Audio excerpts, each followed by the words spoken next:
गत जरांगेंचा जो मोर्चा आहे तो मुंबईकडे हळूहळू मजल दर मजल करत कूच करतो आहे आणि अशातच वाशीतल्या एपीएमसी मार्केटमध्ये या मराठा आंदोलकांसाठी जेवणाची सोय करण्यात आलेली आहे।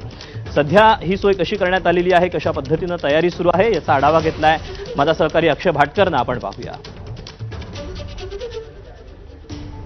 जरांगे पाटील निघालेले आहेत। यावेळी किती राहायची सोय केलेली आहे, किती दिवस राहणार काय सांगा? आम्ही 1 महिन्याचा किराणा घेऊन आलेला आहोत इथं। आरक्षण जोपर्यंत भेटत नाही तोपर्यंत आम्ही इथून जाणार नाहीत। मागच्या वेळी वाशीपर्यंत आलेला तिथून परत गेले होते, काय वाटतं सरकार विश्वासघात केला सरकारने?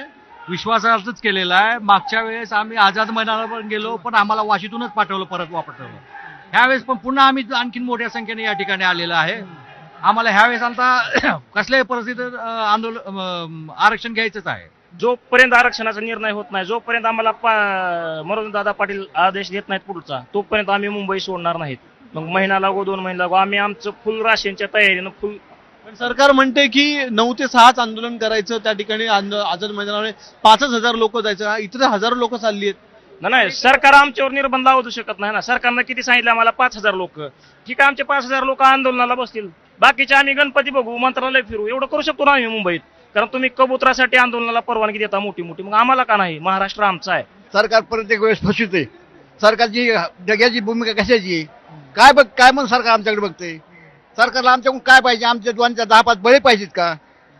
आम्ही जोपर्यंत सरकार आम्हाला आरक्षण देत नाहीत तोपर्यंत आम्ही हरणार नाहीत। आम्ही सगळ्या गाड्या अशा मालाने भरून आणल्यात, सगळा शिदा भरून आणलेला आहे। आम्ही हे आरक्षण दिल्याशिवाय परत जाणार नाहीत। जोपर्यंत आम्हाला आदेश देत नाहीत परत जाऊन, तोपर्यंत हटणार नाही।